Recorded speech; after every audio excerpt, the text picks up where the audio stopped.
Leaves Pooh what Shiesty been home, remains. ain't been no This is 1017 a repping. make or break moment for Gucci Mane. It ain't been He no can step shouting up, out make Gucci things right, Man, and show real no leadership, 1017 or let this this, and spiral and watch the Gucci label's Man this, and reputation Gucci fall Man apart. that. Ain't none of When you that. look, Pooh Shiesty, the Memphis standout who ran up massive streams and helped bring 1017 Records back into the spotlight, just made a statement that sent shockwaves through hip-hop.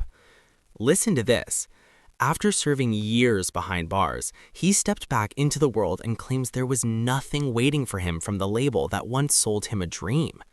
And right at the heart of this alleged letdown sits a familiar name, Gucci Mane.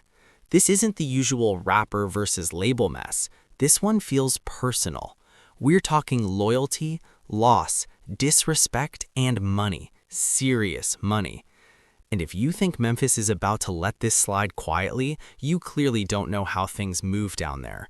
Stay locked in, because what I'm about to unpack shows why this could turn into one of the most explosive hip-hop fallouts in a recent memory. Let's break it down.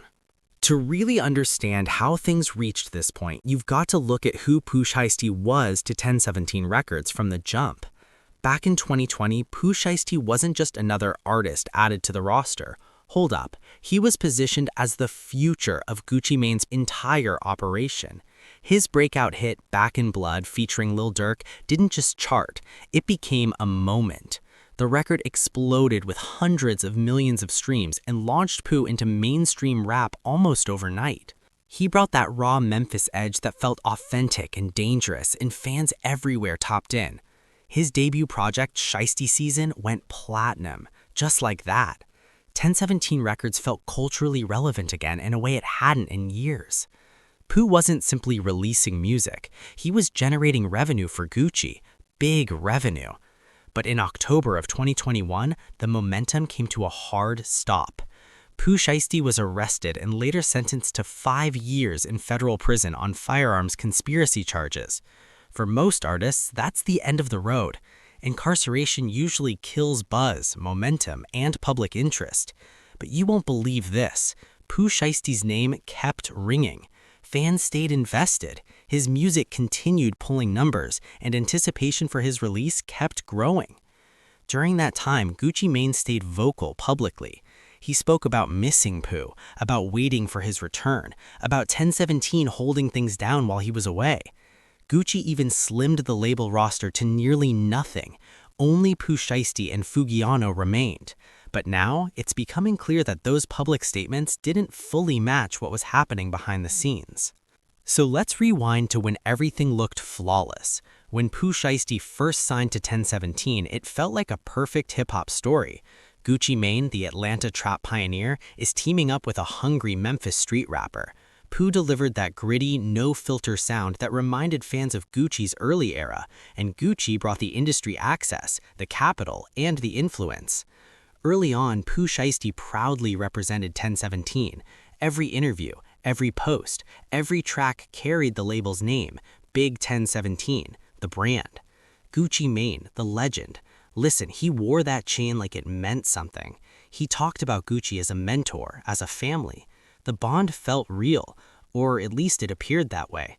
And honestly, it made sense at the time. Gucci Mane gave him an opportunity that changed lives. Before signing, Pooh Shiesty was another Memphis rapper grinding to survive.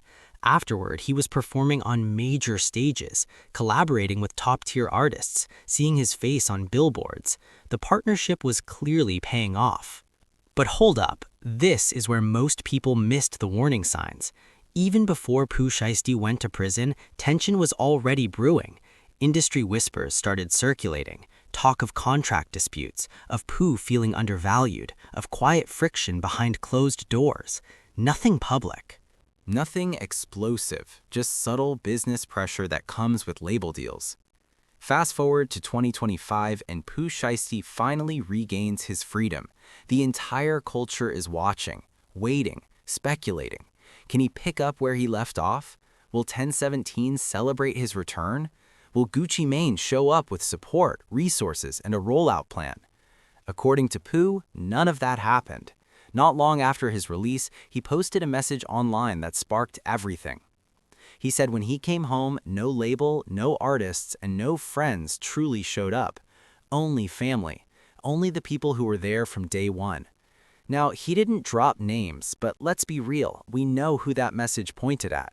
If you're signed to 1017 and say no label supported you, there's only one conclusion. So what went wrong?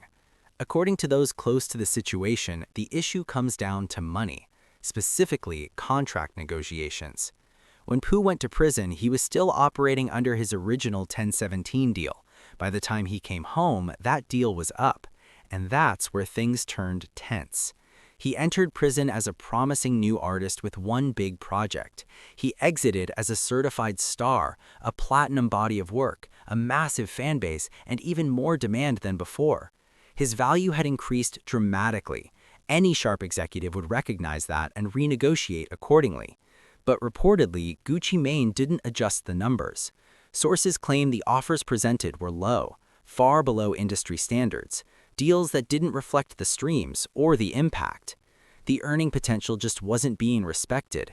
It felt like Pooh was suddenly being handled like a nobody all over again, even though the resume was already stamped. To be fair, Pooh Shiesty wasn't accepting that treatment.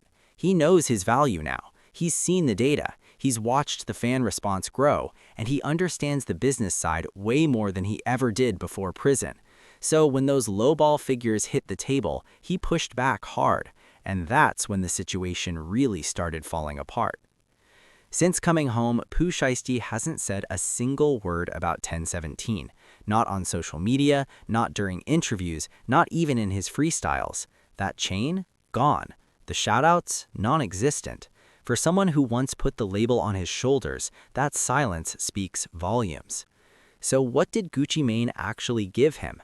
According to Pooh, nothing. No homecoming celebration, no jewelry, no vehicle, no meaningful bag, just business continuing like nothing had happened, as if he didn't spend years locked up while still generating money for the label. But listen up, this gets heavier, because there's another layer that cuts way deeper, and it involves his cousin, Big Scar.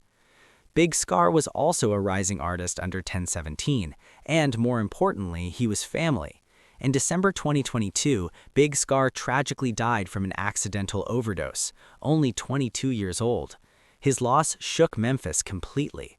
For Pooh Shiesty, still incarcerated at the time, that loss hit hard. But what followed made it worse. According to Big Scar's family, Gucci Mane tried to reclaim the 1017 chain after his death. Let that sit for a second. A young artist passes away, and instead of support, instead of funeral assistance, instead of respect, the focus was the chain. Big Scar's brother went public about it. He called Gucci out directly, saying that when the family asked for help with funeral costs, Gucci blocked them. He said Gucci didn't move like a real CEO, didn't show the care he publicly claimed to have for his artists. For Pooh Shiesty, watching this unfold from behind bars had to sting deeply. At that point, it wasn't business anymore. It was personal. This involved blood, family, and it showed him exactly who he was dealing with. Now, here's where things get even messier. Even if Pooh Shiesty wanted a private conversation, that door isn't open. Why? Because Gucci Mane's wife, Keisha Kayor, controls access. Multiple sources say she runs Gucci's Instagram, manages his phone, controls communication. If you want to reach Gucci, it goes through her. She reads the messages, monitors the calls, decides who gets access. Some people might call that a protective spouse, but in the music business, that setup creates problems. Artists need direct communication with their label head, private discussions, real negotiations, creative direction, serious conversations. When there's always a middle layer, walls go up. For Pooh Shiesty, that means even attempting to clear the air requires going through her. And judging by how this unfolded, that path leads nowhere. Here's the hard truth Pooh Shiesty has already accepted. Gucci Mane doesn't offer him anything he can't already do himself. Think about it. Back then, he needed the platform, the connections, the structure. Gucci provided that, and Pooh appreciated it. But now, he has the audience, the numbers, the brand, the proof. He's shown he can sell records and create hits. So what does he really need 1017 for at this point? Distribution. And that's something he can get anywhere or handle independently with the right team. Marketing? Listen, his name alone generates attention. He doesn't need 1017's promo machine anymore. Features? Artists want to work with him because of who he is now, not because of a label logo next to his name. The power balance has completely flipped.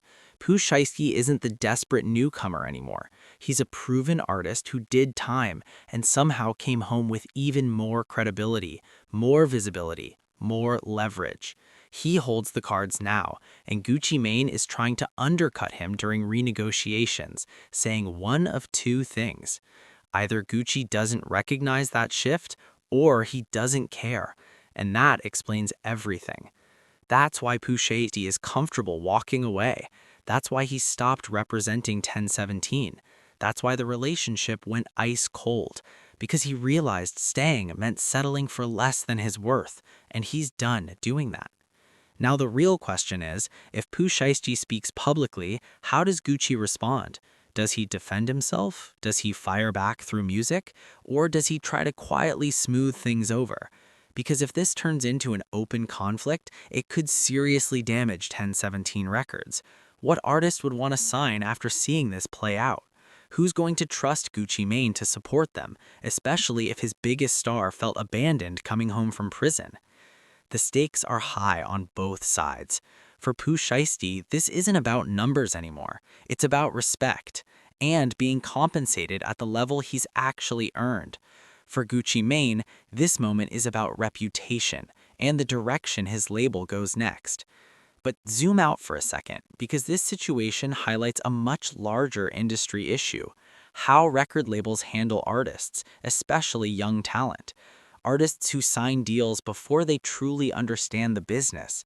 Pooh Shiesty signed when he was starving for an opportunity, when all he needed was a foot in the door, when he would have agreed to almost anything just to get his shot. That's how most rap careers start. But as artists evolve, as they learn contract language, as they recognize their real market value, those early agreements start feeling more like restraints than opportunities.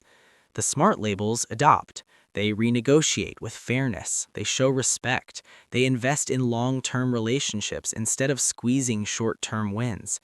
The ones that don't, they lose their biggest stars and build reputations that artists stay far away from. Right now, 1017 Records is dangerously close to that line. If Gucci Mane doesn't correct this, if he can't show that he genuinely values his artists, then pulling in top-tier talent becomes nearly impossible. And let's keep it real, without Pooh Shiesty, who's left? Fugiano's still dealing with legal trouble, most of the other artists were dropped or moved on. Pooh Shiesty was the cornerstone, and if he walks, what's really left standing? This is a crossroads moment for Gucci Mane. He can rise to it, fix what's broken, and show what real leadership looks like. Or he can let this unravel and watch the label's credibility crumble in real time. When you step back and look at everything, the truth becomes clear. The relationship between Pooh Shiesty and Gucci Mane has reached its limit. What started as a hopeful partnership has turned into frustration, disrespect, and shattered trust. Pooh came home expecting support from a label he helped bring back to relevance. Instead, he was met with low offers, silence, and the pain of seeing his cousin's family disrespected after Big Scar's passing. That's not how you treat family, and it's definitely not how you treat your biggest artist.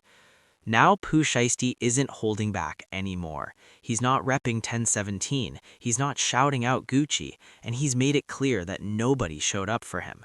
That message is loud, and it comes with consequences. The only thing left to see is how far this goes. Does it stay indirect, or does it blow up publicly? Does Pooh speak through his music? Does Gucci respond? Could this turn into hip-hop's next real beef? Only time will answer that. But one thing is certain, the trust is gone. And in hip-hop, once loyalty breaks, it rarely ever gets rebuilt. So what's your take? Is Pooh Shiesty justified? Should Gucci Mane have handled this differently? Drop your thoughts in the comments. And if you want updates as this story develops, subscribe, turn on notifications, because this situation is nowhere near over.